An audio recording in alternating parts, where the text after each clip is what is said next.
उत्तर प्रदेश में जो अखिलेश यादव हैं वो समझते हैं कि मुसलमान उनका बंधुआ मजदूर है। कैसे क्यों लगा आपको, कैसा समझते हैं? इसलिए कि देखिए इतनी बड़ी विधानसभा है, ये गोरखपुर में 9 सीटें हैं, 9 सीट में कोई भी मुसलमान प्रत्याशी नहीं दे रहे हैं।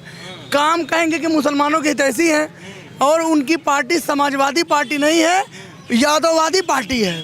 केवल एक समाज के लिए काम करती है और जितना नुकसान समाजवादी पार्टी ने पहुंचाया मुसलमानों को, बीजेपी ने नहीं पहुंचाया। जब सैफई के अंदर दंगा हो रहा था मुजफ्फरनगर में, तो इस सैफई में रंडियों का नाच देख रहे थे बैठ करके। ये हाल हुआ जब हमारी बहन बेटियों की इज्जत लूटी जा रही थी। जो लोग कहते थे कि मुसलमान की औरतों को कब्र से निकाल करके बलात्कार करेंगे, उनको आज जो है पार्टी में शामिल कर लिया गया। जो कहता था कि मस्जिदों को सुअरबाड़ा बना देंगे, वो आज अखिलेश यादव की पार्टी में है। तो क्या हम इनको इसीलिए वोट देंगे कि अपनी बहन बेटियों की इज्जत लुटवाएंगे मरने के बाद? आपको ऐसा क्यों लगता है कि सपा में बहन लगता नहीं ऐसा है, वो कहते तो उनका स्टेटमेंट है। जो इनका सिर्फ एक मकसद है कि बीजेपी से डर दिखाना है। हम बीजेपी की बड़ाई और छोटाई की बात नहीं कर रहे हैं, लेकिन अगर मुसलमानों का सबसे ज़्यादा अगर नुकसान हुआ है तो समाजवादी पार्टी, कांग्रेस पार्टी ने किया। 30-30 साल 35-35 साल से मुसलमान जेलों में बंद था, उसको पता ही नहीं कि क्यों बंद था। अगर अखिलेश यादव को इतना भरोसा है मुसलमानों के वोट पे, तो पहले मुजफ्फरनगर का 2013 का जो दंगा था उसका वो जवाब दें। उसकी कोई जांच नहीं हुई और जो दंगे से लोग पीड़ित थे वो जब शरण में लेने के लिए शरणार्थी कैंपों में गए, उस कैंप को भी समाजवादी पार्टी की सरकार ने गिरवा दिया था और ये कहा था कि ये दंगाई और ये शरणार्थी नहीं है बल्कि ये षड्यंत्रकारी हैं।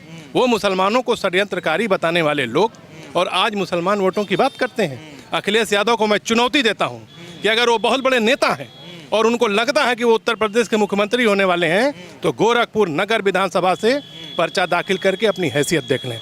हम लोगों ने तो कन्नौज में डिम्पल यादव को हरा करके लोकसभा के चुनाव में आदरणीय सुब्रत पाठक जी को सांसद बना करके अखिलेश यादव को उनकी औकात कन्नौज में दिखा दी है। स्वामी प्रसाद मौर्य कह रहे हैं उखाड़ फेंकेंगे भाजपा को। स्वामी प्रसाद मौर्य क्या कहेंगे? स्वामी प्रसाद मौर्य खुद दल बदलू हैं। वो अब तक जब से राजनीति में 5-6 दल बदल चुके हैं स्वामी प्रसाद मौर्य।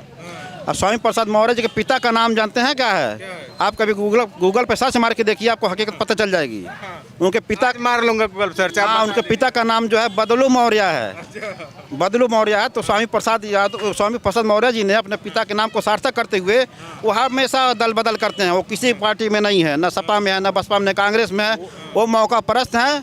वो अपने पेट के लिए जाते हैं, अपने बेटी बेटा के लिए जाते हैं। वो जहाँ उनको फायदा मिलेगा वहीं जाएंगे। स्वामी प्रसाद मौर्य ने बसपा जब छोड़ी थी 2017 में, तो उन्होंने यही कहा था ना कि बहुजन समाज पार्टी बहुत खराब पार्टी है।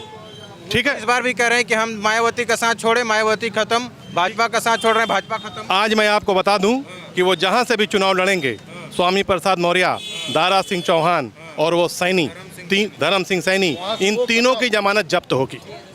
तीनों की जमानत जब्त होगी। स्वामी प्रसाद मौर्य, धर्म सिंह सैनी और दारा सिंह चौहान, ये जो 3 गद्दार भारतीय जनता पार्टी को धोखा दे करके गए हैं, इन सब की जमानत जब्त होगी। 4 साल 10 महीने भारतीय जनता पार्टी और उसकी सरकार बहुत अच्छी थी और आदर्श आचार संहिता लगते ही सरकार के अंदर तमाम बुराइयां आ गईं और आपने सरकार छोड़ दी। अगर पिछड़े, दलित और शोषित वंचित की आपको चिंता थी तो आपने मंत्रिमंडल को 2 साल 3 साल पहले क्यों नहीं छोड़ा था? जनता चाहे इन लोग को गांड पर लात मार के भगा सकती है। ऐसे लोग को, ऐसे व्यक्ति को वोट देना एकदम सरासर जान ले देश के साथ गद्दारी करना है। अखिलेश यादव तो कह रहे हैं गोरखपुर वाले खुद योगी को नहीं वोट देंगे। कौन कहता? अखिलेश यादव। हाँ, अखिलेश यादव के अगर उनके दम है तो आके इलेक्शन लड़कर देखें। कहाँ से? यहीं गोरखनाथ से। और वो पता चलेगा कि आटा और चावल का दाम कितना है और हम कितने पानी में है, योगी कितने पानी में है। लड़ गए तो क्या होगा? लड़ गए, हार के जाएंगे यहाँ से। आज अपर्णा यादव ने भी निर्णय ले लिया है कि वो भारतीय जनता पार्टी में जा रही हैं और आज से कल तक भारतीय जनता पार्टी में वो शामिल हो जाएंगी।